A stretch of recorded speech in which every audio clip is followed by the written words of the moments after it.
Doctor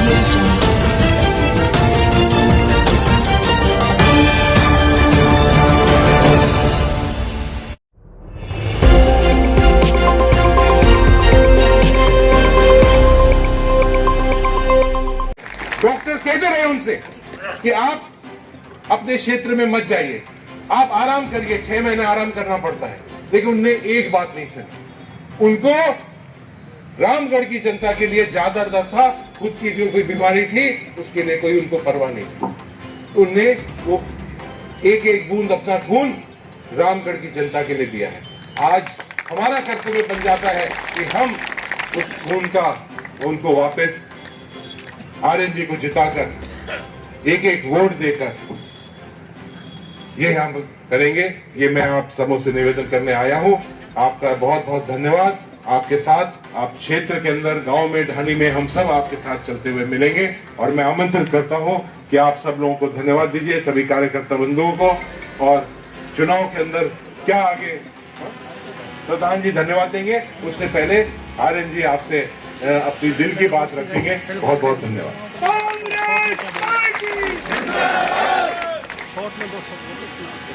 जो मेरे को प्यार दिखाया, जो मेरे को इतना लगाव कर रहे हैं, मेरे को इतना मतलब जुबेर जी को ढूंढ रहे हैं मेरे अंदर, ये मेरे लिए बहुत बड़ी बात है कि आप सब मेरे अंदर ढूंढ रहे हैं।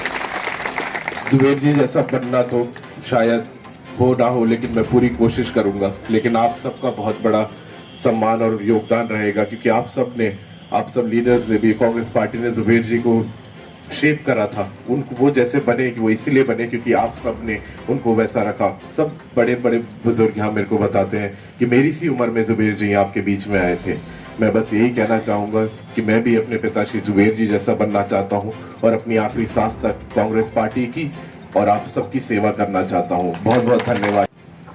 हमेशा से अलग प्रकार का रहा है और अब की बार हम यहाँ से लगे हैं, क्योंकि भाई हमारा भी साथ ही चुनाव रहता है, तो हम अपना में लगा रहे, तुम तारा में लगा रहे। पर अब की बार आए हैं तो लगा है कि बहुत साइलेंट तरीके से यहाँ लोग चुनाव लड़ते हैं और बहुत मजबूती से चुनाव लड़ते हैं। हर आदमी ये कहेगा कि ये हमने जुबेर जी को श्रद्धांजलि दी। ये चुनाव आर्यन जुबेर का नहीं है, ये जुबेर खान जी का चुनाव है।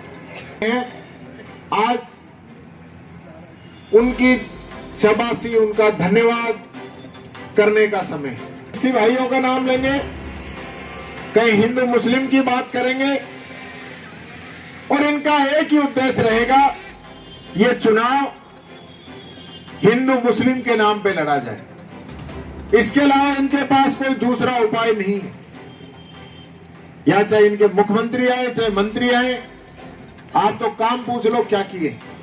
मैं मेरे हर भाषण के अंदर पूछता हूं, मुख्यमंत्री को चैलेंज करता हूं और आज फिर पूछ रहा हूं, अगर राजस्थान के मुख्यमंत्री भजनलाल जी के अंदर हिम्मत है तो वो बताएं कि आज से 5 महीने पहले रामगढ़ में जिस पीकेसी ईआरसीपी का साफा बनवा के गए थे, उसका एमओयू जारी क्यों नहीं कर रहे, क्यों उसको छुपा रहे, क्या उसके अंदर कमी?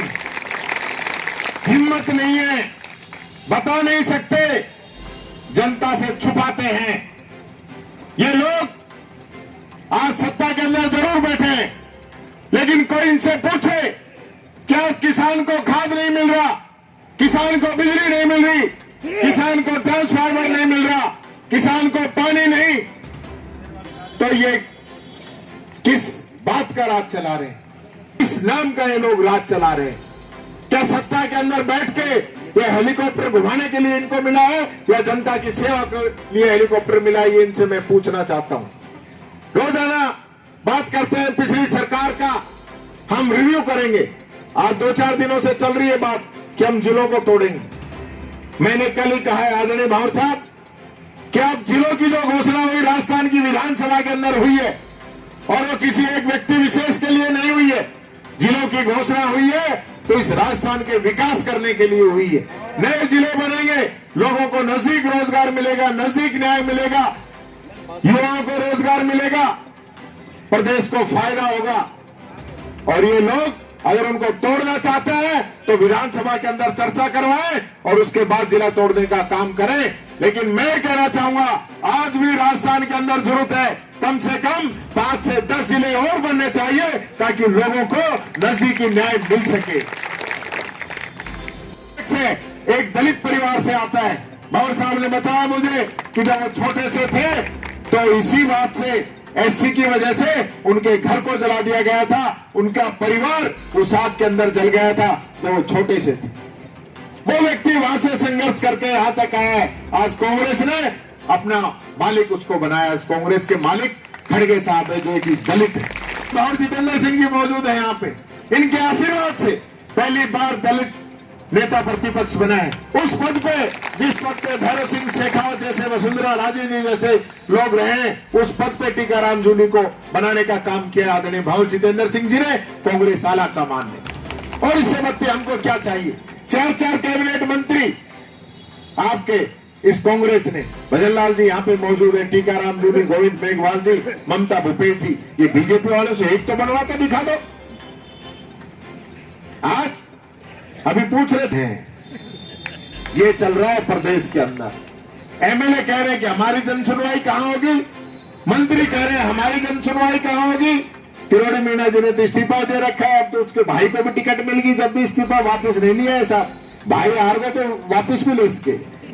ये हालत इनकी हो रही है। इस स्थान वो राज्य है जहां एससी एसपी कानून लागू किया गया है। हमारी पिछली सरकार ने, ये सरकार उसको रोक रही है, उस कानून को भी, जिसके तहत एससी की जितनी आबादी है पूरे राजस्थान की, हर विभाग का उस आबादी के आधार पर पैसा खर्च किया जाएगा। ये राजस्थान सबसे पहला प्रदेश बना है जिसने कानून लागू किया है पूरे देश के। अब हर आदमी का तो हो सकता है भला नहीं हो पाता, लेकिन हम लोगों को ये समझना पड़ेगा। जितेंद्र सिंह जी रेगुलर आप लोगों के बीच में आते मिलते हैं। आज बाबर साहब को चुनाव हार गए, उनके बाद 3 सांसद बन गए। कोई करा पाया क्या इतना विकास कार्य? 12 पैरामिलिट्री फोर्सेज के भर्ती दफ्तर, ट्रेनिंग सेंटर, यूनिवर्सिटी, सैनिक स्कूल, हर 3 महीने में अलवर के अंदर सेना की भर्ती होती थी। आज होता है कोई काम? कोई पूछने वाला ही नहीं। हम तो भूल गए सब। पेंशन नहीं मिल रही, खंबे नहीं मिल रहे, केबल नहीं मिल रही, सब भूल गए। सिर्फ हिंदू मुस्लिम की चरखी चढ़ा रखी। ये बात हमें समझनी पड़ेगी कि कौन ऐसे लोग हैं जो सिर्फ और सिर्फ चुनाव के अंदर हमें याद करते हैं, हमारे बीच में आते हैं। मैं साथियों आपसे अपील करना चाहिए, नहीं है वो नहीं है, कोई फर्क नहीं पड़ता। आप निश्चित रहें, आप जहां खड़े हैं वहां खड़े रहना, बाकी का काम हम पे छोड़ देना। आपको चिंता करने की जरूरत नहीं है, रिजल्ट आपके पक्ष में आएंगे, ये मैं आपसे वादा करता हूं। आप ये 10 दिन जिस प्रकार से शकुंतला जी ने मांगे हैं, ये 10 दिन हमें दे दीजिए, ये 10 दिन हमें दे दीजिए, 10 दिन हमारे साथ मेहनत कर लीजिए। ये बीजेपी तो दूर दूर तक नजर नहीं आएगी। आप तो उनके चुनाव की बात करते हो, दूर दूर तक नजर नहीं आएगी। ये बात कहता हूं, अपनी वाणी को विराम देता हूं और पुनः अपील करता हूं कि आप जो 5 त्योहार है हमारे, इस दीपावली का जो हमारा सबसे बड़ा त्योहार है, इस त्योहार की हम भी भाई मिठाई सिठाई गिफ्ट विफ्ट देवा, तो वो गिफ्ट यही मान लेना कि भाई आर्यन जुबेर को हमें जिता के भेजना है। यही बात कहता हुआ आप सबको बहुत बहुत धन्यवाद। जय हिंद, जय भारत। हमारे सीएलपी लीडर टीकाराम जूली जी, सम्मानित मंच और हम जैसों को बनाने वाले मालिक हमारे सामने बैठे। मैं ज़्यादा भाषण नहीं दूंगी क्योंकि अभी मीटिंगें बहुत करनी है, भाषण देंगे। आज दूसरे कार्यालय का उद्घाटन करना है। आज हमारे भारत देश का एक त्योहार भी दोज के नाम से, और सब लोग मनाते। तो भैया दोज पे भाई बहन को कुछ ना कुछ देता है ना दे क्यों कर रहे, कंजूसी कर रहे हो क्या? अरे रुपये दे ली, थोड़ी मांग रही, थारे बेस कपड़ा लत्ता सूट भी कौन मांग रही, साड़ी भी कौन मांग रही, और रुपया भी कौन मांग रही? एक ही चीज तो मांग रही छू, क्या कंजूसी करो जो आवाज नहीं निकल रही देने के नाम से। तो ले भाई, कुछ ले जाएंगे तुम्हारी तिजोरी, कौन छेड़ू? देओगे पक्की तेरे ही। अरे मना बदल जाए, ऊंचा हाथ कर तो कह दो कम से कम। मेरी तो दोज की भेंट यही छे आज से ही सारे के सारे, या तो मर्द के लाजो में वो हम आदमी है बड़ी अकड़ से रुमाली धर घूमो जो, तुम्हारा घूमना देख लेंगे 13 तारीख ने। सिर्फ और सिर्फ मेरे को एक एक वोट दे देना, बस उसकी भेंट के लिए मैं आपके सामने झोली फैलाकर मांगती हूँ कि मेरी वोट की भेंट एक एक वोट दे देना। और आज से अभी से चल पड़ो आप अपनी रिश्तेदारियां में, अपने मिलवाड़ा के झुलवाड़ा के थारकन बहुत घने रिश्तेदार आएंगे अभी, और वो आएंगे रात को और कल सुबह सत्यानाश वोट को चले जाएंगे। 36 कौम का नेता आ जाएगा बीजेपी का, उनका न और किमी तो हाथ को नहीं, काम करने के लिए कुछ नहीं है, सिर्फ और सिर्फ पीने को देंगे, खाने को देंगे। भगवान भी कभी नहीं मुकरा तो आप भी मुकर मत जाना। आज से अभी से चल पड़ो और हर घर में जाइए, आप वोट के लिए कहिए आर्य रावत गारंटी दे रही है, काम करेगी। जो भैया दूज का त्योहार है, सबसे पहले तो मैं धन्यवाद दूंगा भंवर साहब आपको, जूली साहब को और आर्यन को। चुना है प्रधान कार्यालय का उद्घाटन का मौका चुना, और मैं समझता हूँ आपने बहुत सोच समझ के इसलिए चुना है कि भाई और बहन दोनों का आज ये जो त्योहार है ये अटूट बंधन का त्योहार है। और आर्यन भाई है, शकुंतला जी बहन है, ऐसे पूरे रामगढ़ विधानसभा में भाई बहन आर्यन जी को जिताने का संकल्प आज लेंगे। मंच पे विराजमान भंवर साहब बीजेपी के प्रति निष्ठा रखते हैं। हमारी पार्टी तो एकजुट है भंवर साहब के, जूली साहब की लीडरशिप में, लेकिन उनकी पार्टी में, बीजेपी की पार्टी में जिन लोगों को पिछली बार जो बीजेपी ने किसने किया बताओ, किसने किया? तो वो का वो हिसाब करने के लिए बीजेपी में भी लोग तैयार हैं, तैयार बैठे हैं वो भी। लेकिन वो कब करेंगे काम, कब करेंगे? जब वोट पड़ेगा 13 तारीख को पता पड़ेगा। जब से देश आजाद हुआ है हिंदुस्तान में, अगर राजस्थान का कहीं सीएलपी लीडर किसी दलित को बनाया है, आदरणीय टीकाराम जूली जी को बनाया है। हम ये कर्जा भी उतारेंगे आदरणीय आर्यन साहब को वोट देकर।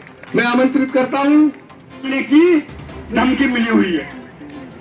राजस्थान में कानून व्यवस्था की धज्जियां उड़ रही है, धज्जियां, और सारी योजनाएं, अभी कल अशोक गहलोत जी बोले हैं, सारी अच्छी योजनाएं हैं वो बंद कर दी है। इसलिए मौका है, आप subscribe now and press the bell icon, never miss an update.